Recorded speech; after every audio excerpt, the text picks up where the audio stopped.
Selamat pagi, Bapak Ibu Saudara yang dikasihi Tuhan Yesus Kristus.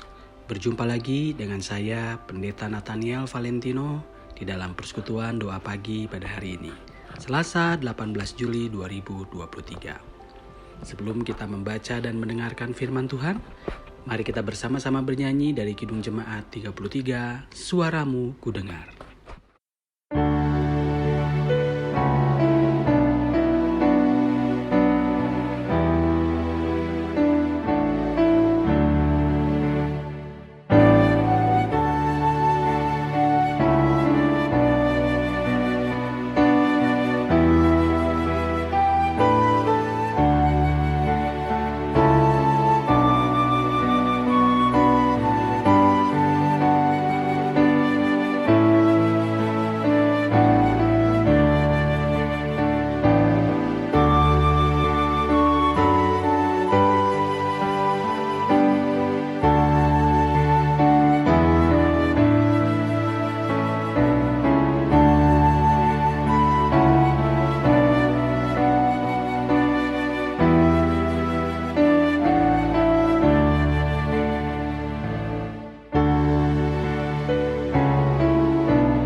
Mari kita berdoa. Tuhan Yesus Kristus, Juru Selamat kami yang hidup, tibalah saatnya bagi kami untuk membaca dan mendengarkan firman-Mu. Berikanlah hikmat-Mu kepada kami Tuhan, agar kami mengerti apa yang menjadi kehendak-Mu itu. Inilah doa yang kami panjatkan hanya di dalam nama Tuhan Yesus Kristus, Juru Selamat kami yang hidup. Amin. Matius 13 ayat 24 sampai 30, ayat 36 sampai 43. Yesus membentangkan suatu perumpamaan lain lagi kepada mereka, katanya, hal kerajaan sorga itu seumpama orang yang menaburkan benih yang baik di ladangnya. Tetapi pada waktu semua orang tidur, datanglah musuhnya menaburkan benih lalang di antara gandum itu lalu pergi. Ketika gandum itu tumbuh dan mulai berbulir, nampak jugalah lalang itu. Maka datanglah hamba-hamba tuan ladang itu kepadanya dan berkata, Tuan, bukankah benih baik yang Tuan taburkan di ladang Tuan? Dari manakah lalang itu? Jawab tuan itu, seorang musuh yang melakukannya. Lalu berkatalah hamba-hamba itu kepadanya, jadi maukah Tuan supaya kami pergi mencabut lalang itu? Tetapi ia berkata, jangan, sebab mungkin gandum itu ikut tercabut pada waktu kamu mencabut lalang itu. Biarkanlah keduanya tumbuh bersama sampai waktu menuai. Pada waktu itu, aku akan berkata kepada para penuai, kumpulkanlah dahulu lalang itu, dan ikatlah berkas-berkas untuk dibakar. Kemudian, kumpulkanlah gandum itu ke dalam lumbungku. Maka Yesus pun meninggalkan orang banyak itu lalu pulang. Murid-muridnya datang dan berkata kepadanya, jelaskanlah kepada kami perumpamaan tentang lalang di ladang itu. Ia menjawab katanya, orang yang menaburkan benih baik ialah anak manusia. Ladang ialah dunia. Benih yang baik itu anak-anak kerajaan, dan lalang anak-anak si jahat. Musuh yang menaburkan benih lalang ialah iblis. Waktu menuai ialah akhir zaman dan para penuai itu malaikat. Maka seperti lalang itu dikumpulkan dan dibakar dalam api, demikian juga pada akhir zaman. Anak manusia akan menyuruh malaikat-malaikatnya dan mereka akan mengumpulkan segala sesuatu yang menyesatkan dan semua orang yang melakukan kejahatan dari dalam kerajaannya. Semuanya akan dicampakkan ke dalam dapur api. Di sanalah akan terdapat ratapan dan kertakan gigi. Pada waktu itulah orang-orang benar akan bercahaya seperti matahari dalam kerajaan Bapa mereka. Siapa bertelinga, hendaklah ia mendengar. Diberkatilah kita yang membaca, merenungkan, dan melakukan firman Tuhan di sepanjang kehidupan kita setiap hari. Haleluya. Saudara terkasih, seperti yang kita tahu bersama, konteks masyarakat Yahudi saat itu adalah masyarakat yang degil atau keras kepala. Mereka diberi pengajaran tentang kesederhanaan dan asketisme oleh Yohanes Pembaptis, tetapi malah menyebutnya kerasukan setan. Mereka diberi pengajaran tentang persahabatan oleh Yesus, tetapi malah menuduhnya sebagai pemabuk dan peminum. Yesus menggambarkan mereka ini seperti anak-anak yang bermain drama di pasar, di mana mereka tidak mau menjalankan peran mereka padahal mereka telah diberi peran oleh teman-temannya. Itu bisa kita temukan di dalam Matius 11 ayat 16 sampai 19. Injil Matius mencatat beberapa kisah di mana Tuhan Yesus ditolak di kota-kota. Padahal di situ ia telah melakukan mujizat.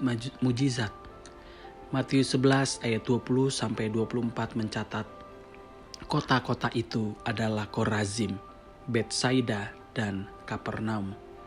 Bahkan Yesus ditolak di tempat asalnya sendiri, yaitu di Nazaret, di Matius 13 ayat 53 sampai 58. Karena keadaan masyarakat Yahudi yang seperti itu, Yesus menyampaikan beberapa ajarannya dengan sangat keras. Perumpamaan tentang lalang di antara gandum adalah salah satu ajaran Yesus yang sangat keras. Melalui perumpamaan itu, Yesus hendak mengatakan bahwa di akhir zaman nanti, Allah akan menghakimi semua orang tanpa terkecuali dengan keadilannya yang sempurna. Di mana keadilan Allah ini digambarkan demikian. Lalang atau anak-anak si jahat akan dicampakkan ke dapur api. Gandum atau anak-anak kerajaan akan bercahaya di dalam kerajaan Bapa.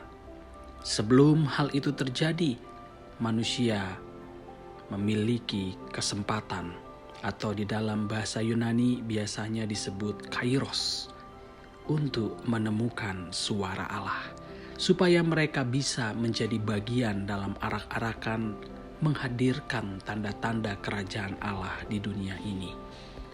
Ketika kita membaca perumpamaan ini, barangkali kita tergoda untuk mencari-cari siapa sih lalang dan siapa sih gandum dalam kehidupan kita. Mungkin ada di antara kita yang mengatakan dengan pede bahwa lalang adalah orang-orang yang tidak percaya kepada Yesus sebagai juru selamat.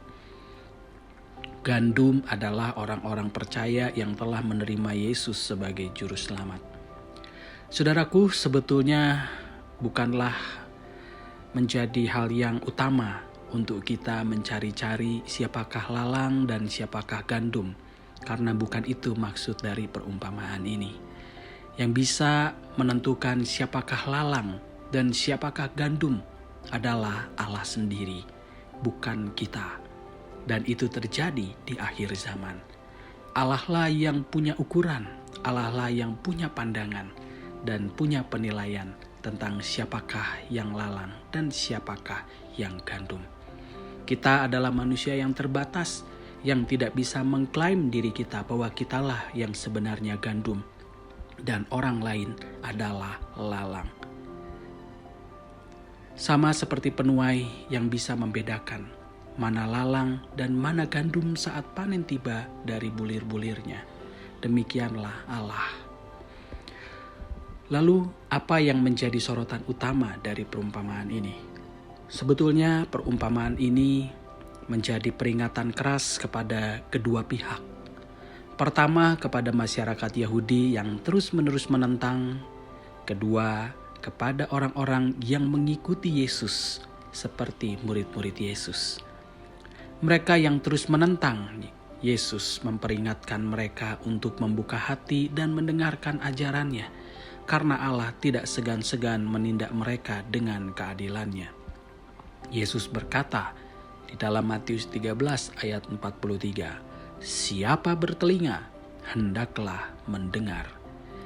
Bagi mereka yang mengikuti Yesus, Tuhan Yesus memperingatkan mereka bahwa mereka harus menyadari bahwa tugas mereka untuk menghadirkan tanda-tanda kerajaan Allah tidaklah mudah, karena mereka akan berhadapan dengan serigala-serigala yang siap menerkam mereka.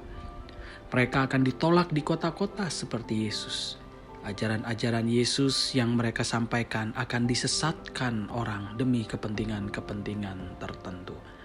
Tetapi jika mereka melakukannya dengan setia sampai akhir, mereka akan menerima kemuliaan Allah. Saudaraku, dari perumpamaan lalang dan gandum tersebut, sebetulnya apa yang bisa kita refleksikan? Setidaknya ada dua pokok. Pertama, mendengar. Yesus berpesan agar kita dapat hidup menjadi orang-orang yang mendengarkan firman Tuhan dengan baik. Yesus berkata di akhir penjelasan perumpamaannya, "Siapa bertelinga, hendaklah mendengar." Kata mendengar di sini diterjemahkan dari kata Yunani ako, yang ternyata artinya ada 3, yaitu menangkap suara, mempertimbangkan, dan memahami. Jadi, kata mendengar di dalam teks ini menunjuk kepada pertama, kita menangkap suara, lalu kedua, mempertimbangkan dalam batin dan akal budi setiap pengajaran yang telah ditangkap oleh indera pendengaran kita. Dan yang ketiga, memahaminya dan menjadikan firman Tuhan itu sebagai prinsip hidup kekristenan kita. Inilah yang perlu kita lakukan di tengah kehidupan ini. Menangkap firman Tuhan yang disuarakan, baik melalui khotbah-khotbah, melalui renungan-renungan. Kemudian kita mengolahnya di dalam batin dan akal budi kita. Dan setelah memahaminya, kita menjadikannya sebagai prinsip hidup kita. Itulah yang disebut dengan mendengarkan. Yang kedua adalah tekun. Kita tahu bahwa akhir zaman adalah kenyataan yang tidak bisa dipastikan kapan terjadinya. Itu adalah rahasia Tuhan. Daripada kita mencari-cari kapan hal itu terjadi, lebih baik kita terus bekerja menghadirkan tanda-tanda kerajaan Allah dengan tekun. Paulus berkata kepada jemaat di Roma 8 ayat 25, "Jika kita mengharapkan apa yang tidak kita lihat, kita menantikannya dengan tekun." Kata tekun di sini diterjemahkan dari kata Yunani hupomeno, yang disusun dari dua kata, yaitu hupo yang berarti di bawah dan meno yang berarti menetap. Jadi kata tekun di dalam teks ini secara harafiah berarti menetap di bawah. Ibarat sebuah batu yang terkubur dalam tanah, tidak akan beranjak dan tetap ada di sana. Saudaraku, sambil menanti kedatangan akhir zaman yang tersembunyi itu, inilah yang perlu kita lakukan di dunia, yaitu terus bekerja menghadirkan tanda-tanda kerajaan Allah tanpa berdalih sedikit pun. Ibarat batu yang tertanam di dalam tanah. Sekalipun kita akan berhadapan dengan serigala-serigala yang mengancam keselamatan, kita tetap setia bekerja menghadirkan tanda-tanda kerajaan Allah. Sekalipun kuat penyesat-penyesat, kita tidak goyah untuk bekerja menghadirkan tanda-tanda kerajaan Allah. Saudaraku, inilah pesan firman Tuhan pada hari ini. Marilah kita bersama menerapkan dua hal ini.